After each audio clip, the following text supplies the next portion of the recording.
Hello! So, coming at you live from China. I'm starting to do some video diaries. Not so much diaries, more like talking to people because I'm spending a lot of time indoors with the coronavirus.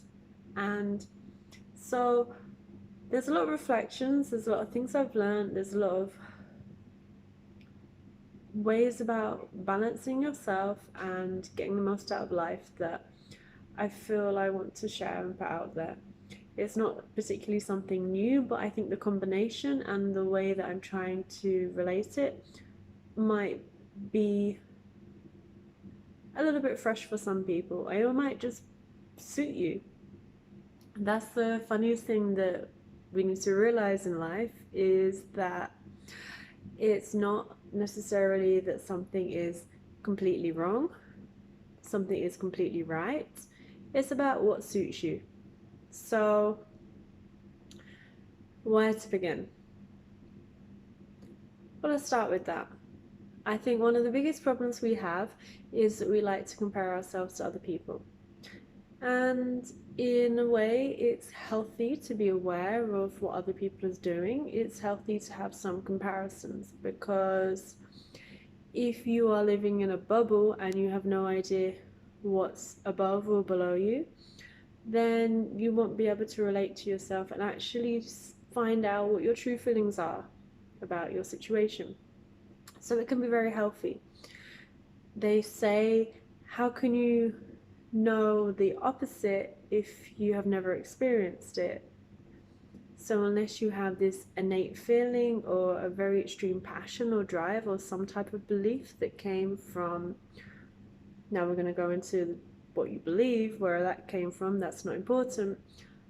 Unless you have that, it can be very hard to conceptualize and to kind of get into your head, what could I be doing? Because you can start to realize that there's an endless stream of possibilities, basically. So there's so many cliches of being and done about, like, you could be doing this. Can you imagine me as somebody, like, imagine, I don't know if you're my age, I'm like 31. So when I was young, holding a phone in front of myself, talking to myself, about to put this online, it was completely unimaginable. I mean, at this time, we had computers in primary school. Yeah, in primary school, we had computers. There was one computer in a class, and basically, you would do your best to fall off the monkey swings and break your arms so that you get the novelty of using the computer. Back in the day. And now I have my umpteenth phone that does everything,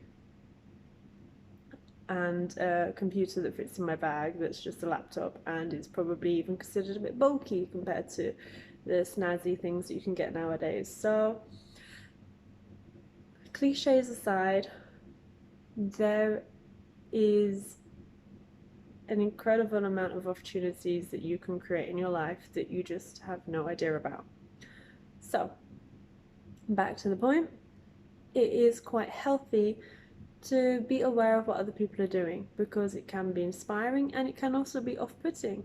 There's nothing wrong with meeting people and realizing how much you dislike them or you don't like some of the things they're doing, because it can almost spare you to not be like that, to not let certain things hold you back, to say, that's definitely something I'm not going to do. And that can be very good. So, our understanding of our reality and where we are is in relation to other possibilities. So, you can use that to your advantage to grow. But something you have to also be aware of is where a lot of people are going wrong nowadays is the fixation of what you should be doing. This is the most important thing. Should. Fuck off with the should. If you ever feel like you should be doing something, don't do it. because that means inside of you, you don't feel aligned with it. Your heart is not saying to you, that's for me, that's who I am. That's something you're trying to become.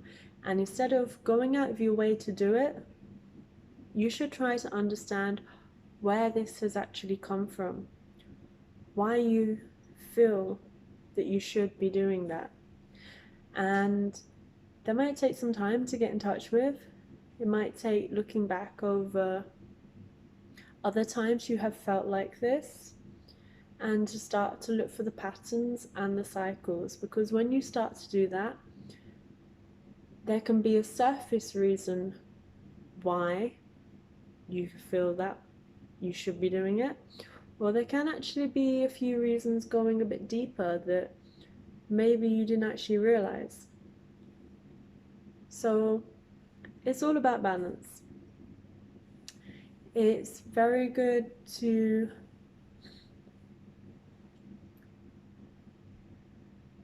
put your life into relation with an awareness. So be aware of what other people are doing, relate to it, assess how that makes you feel about yourself, because either you will feel terrible that they're doing all of these amazing things because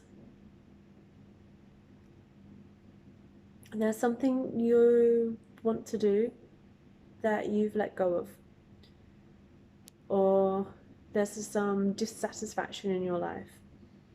And okay, we can all go through Instagram and see people doing any array of things, and we can get jealous like hell and then have to go to the office or just look outside and it's raining, and that can be quite depressing. And that's kind of almost fun to just sort of have that little dream of, oh, I wish I was there, and then start fantasizing about holiday or something like this. That's okay. It's quite normal. But when you start to see posts all the time of your friends and they're always doing certain things, and you start to feel a bit resentful, like, why are they out doing this and this and this and I'm not? What's wrong with me? What's wrong with my life? I feel your fun jealousy or envy starts to progress into something a bit more unhealthy. It starts to become like a resentment. It starts to become a bit bitter. It starts to become a bit darker. It starts to become a bit discontented and angry and annoyed about your life, that you don't have all this stuff happening. And don't get lost in it, because if you ever feel like that, then you have to come back down to the core of it, because there's nothing more awesome than being you. It might not always feel like it, but at the end of the day, it's true. It's true because you can be whatever you want to be, and when you really get in touch with yourself, you are so awesomely suited to you, because that's why you're you. And if you're not in touch with it, then you're not going to feel that. So you have to get in touch with who you are, and it's good to take these opportunities to understand where your thoughts are coming from. So if you're feeling all this resentment or bad feelings about constantly in the face about what other people are doing, try to look for the pattern.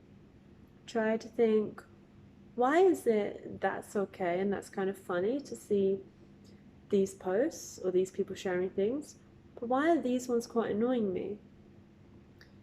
And you might just think, oh, it's that person, it's so annoying, or why do they always have to do this, it's the way they do it. But actually, maybe it's just a theme, something you've wanted to try, but you've held yourself back from because of fear or not having the right time in your life, because it's never going to be the right time, basically. Screw it. You're just going to have to try. And the biggest problem with us is that we like to be comfortable. Right now I'm sitting with my hot water bottle and blanket, so hell, I know everything about comfort.